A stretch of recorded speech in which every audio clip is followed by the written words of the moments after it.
अस्सलाम वालेकुम, welcome back to my channel. ये है मौसम सरमा की कुछ सब्जियों के मेरे पुराने बीज और इनको मैं लगाने वाली हूँ। मौसम सरमा की सब्जियों के बीज हम कब लगा सकते हैं, टेम्परेचर कितना हो तो हमें लगाने चाहिए, हमें जर्मिनेशन रेट जो है वो अच्छा मिलता है। तो जैसे कि आप जानते हैं फरवरी का जो मंथ है वो हाफ़ होने वाला है। टेम्परेचर जो है वो 18-20 तक चला जाता है, तो इसलिए हमें कुछ कुछ सीड जो है वो लगा लेने चाहिए। सारा दिन बहुत अच्छी धूप रहती है तो सीड्स हमारे जल्दी ही जर्मिनेट भी हो जाएंगे। तो ये मेरे पुराने सीड्स हैं, मैंने नए अभी बाय नहीं किए, तो पुराने ही सीड मैं डालने वाली हूँ कि इससे क्या होगा कि हमारा टाइम बच जाएगा। कुछ सीड यहाँ से जर्मिनेट हो जाएंगे और उनको हम टाइमली शिफ्ट कर लेंगे और फिर नए सीड भी हम लगा लेंगे। वैसे तो फरवरी और मार्च दोनों में हम बहुत अच्छे से अपनी सीडलिंग कर सकते हैं, लेकिन अर्ली फ्रूटिंग लेने के लिए क्योंकि रूफटॉप पे बहुत धूप हो जाती है तो हमें अर्ली ही थोड़ी फ्रूटिंग लेनी है। जब बहुत गर्मी होगी, टेम्परेचर 40+ चला जाता है, तो फिर प्लांट्स जो हैं वो फ्रूटिंग नहीं करते हैं और बिल्कुल ही जलना शुरू हो जाते हैं। तो इसलिए कोशिश करें कि अगर आप रूफटॉप पे लगा रहे हैं तो आप अपनी सीडलिंग थोड़ी थोड़ी करनी शुरू कर दें। तो सबसे पहले मैंने लगाए थे जी खीरे के, देसी खीरे के सीड, फिर मैंने लगाए भिंडी के सीड। अभी आप देख सकते हो ये है मेरे पास राउंड स्क्वैश के सीड, तो ये भी मैंने डाल दिए हैं। जितने पुराने पड़े हुए थे सारे के सारे मैं लगा दूंगी। यहाँ पे हैं ये भिंडी के सीड, ये भी पुराने हैं, हाइब्रिड हैं, होपफुली कि ये जर्मिनेट हो जाएं। तो पैकेट हमने अभी ही खोला है, तो इस सीड्स को भी हम लगा देंगे। कुछ मैं लगाऊंगी इस तरह से कि पनीरी बन जाए, हमारे पास प्लांट जो है वो तैयार हो जाएं। कुछ हम डायरेक्ट भी लगा देंगे। वैसे तो जितनी भी गर्मी वाली सब्जियां हैं इनको डायरेक्ट ही लगाया जाता है, इनकी पनीरी जो है वो बहुत कम तैयार की जाती है। डायरेक्ट ही सीड्स लगा देंगे तो ये बहुत अच्छे से ग्रो हो जाते हैं। लेकिन हम साथ साथ पनीरी भी तैयार करेंगे कि अगर हमारे डायरेक्ट सीड जहां हमने लगाए हैं वहां पे कोई सीड नहीं उगते हैं तो पनीरी में से एक प्लांट लेके हम वहां पे शिफ्ट कर सकते हैं। नॉर्मल गार्डन सॉइल में मैंने इनको लगा दिया है, पानी दे देंगे बाद में। अभी हम सीधा इनको डायरेक्ट पॉट्स के अंदर भी लगाएंगे।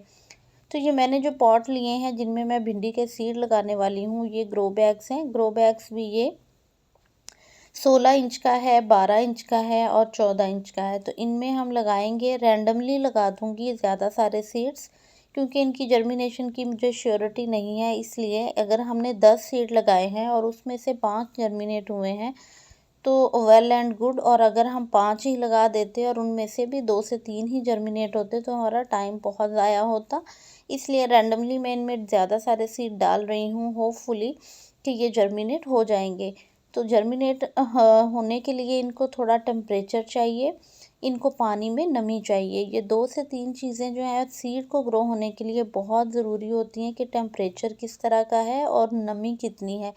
हमने बहुत ज़्यादा भर भर के पानी भी नहीं दे देना, लेकिन इतना देना है कि सीड गीला रहे और मिट्टी की नमी बरकरार रहे, तो ही वो सीड जो है वो हीट से ग्रो करेगा।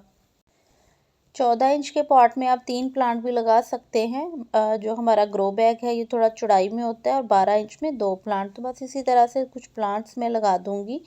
और इस वक्त मेरे पास जो है वो करेले के सीड और कद्दू के सीड नहीं हैं, वो मैं नहीं लगा रही हूँ। मेरे पास जो जो सीड्स अवेलेबल हैं बस वही लगा रही हूँ। ये वाले सीड मेरे इंशाल्लाह आ जाएंगे तो फिर उनको भी हम लगा लेंगे, या फिर अगर सीड्स लेट हुए तो हम उनकी पनीरी ले लेंगे। आपको नर्सरी से बहुत इजीली इनकी पनीरियाँ भी मिल जाएंगी। वो बहुत इजी रहता है किसी भी बिगनर के लिए कि आप पनीरी ला के लगा लें और प्लांट की केयर करें तो वो प्लांट बहुत अच्छे से ग्रो कर जाता है। सीड से थोड़ा टाइम भी लगता है और कभी कभी सीड ग्रो नहीं भी होते हैं। ऐसा नहीं है कि सीड्स जो हैं वो सारे के सारे ही जर्मिनेट हो जाते हैं। क्वालिटी बहुत डिपेंड करती है सीड की। कोशिश करें हाइब्रिड मंगवाएं, अच्छी क्वालिटी के सीड्स मंगवाएं क्योंकि हमें इनसे अच्छी फ्रूटिंग भी लेनी है, वो भी गमलों में। तो कुछ पौधे जो मैं लगा चुकी हूँ वो कौन से आप लगा सकते हैं, वो हैं जी चिली के प्लांट्स। चिली के प्लांट आपको पनीरी मिल जाएगी, चाहे तो आप सीड से भी लगा सकते हैं। तो इनकी पनीरी मैंने ली थी और उनको मैंने कर दिया था शिफ्ट।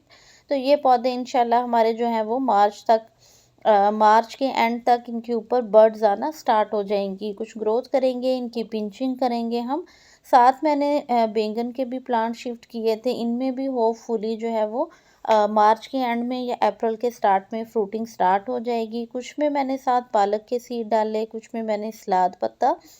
तो इस तरह से हरी पत्ते वाली सब्ज़ी भी हमारी साथ साथ में तैयार हो जाएगी। इनको मैंने लगाया है 12 इंच की बाल्टियों में। टमाटर के कुछ पौधे मैंने शिफ्ट कर चुकी हूँ, क्योंकि इसके बाद बहुत ज़्यादा गर्मी हो गई तो फिर पौधे जो हैं वो बहुत अफेक्ट होते हैं। यहाँ पे कुछ पॉटलाका की कटिंग्स लगा कर रखी हैं। यहाँ पे धनिया के सीड थे जो कि मैंने वीडियो में आपके साथ लगाने भी शेयर किए थे कि धनिया को हम कैसे ग्रो करें। तो ये वो धनिया है जो कि ग्रो हो रहा है। यहाँ धनिया और सलाद पत्ता दोनों एक साथ हैं।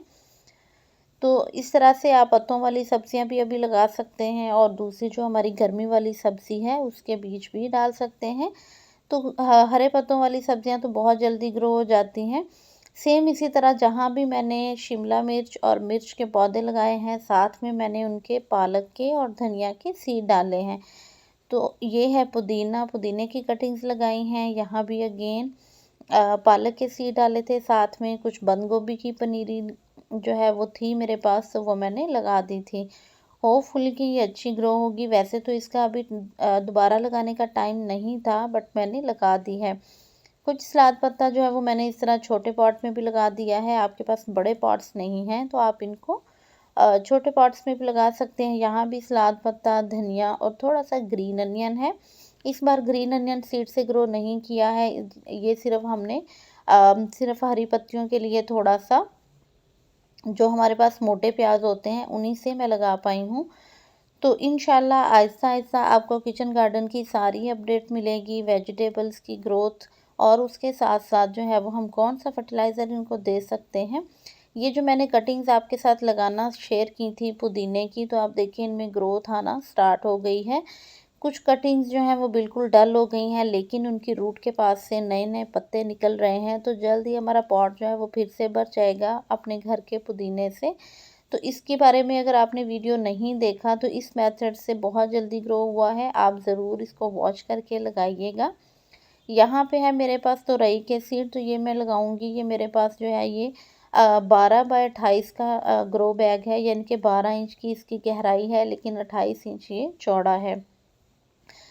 इसमें काफ़ी मिट्टी आ जाती है, और ये बेल वाली जो सब्ज़ी है वो बहुत अच्छी ग्रो करती है। अगर इसमें मैं 2 से 3 बेलें तुरई की रख लूँ, बाकी मैं ज़ाया कर दूँ, अगर सारे जर्मिनेट हो जाएँ तो मेरी बहुत अच्छी ग्रो होंगी।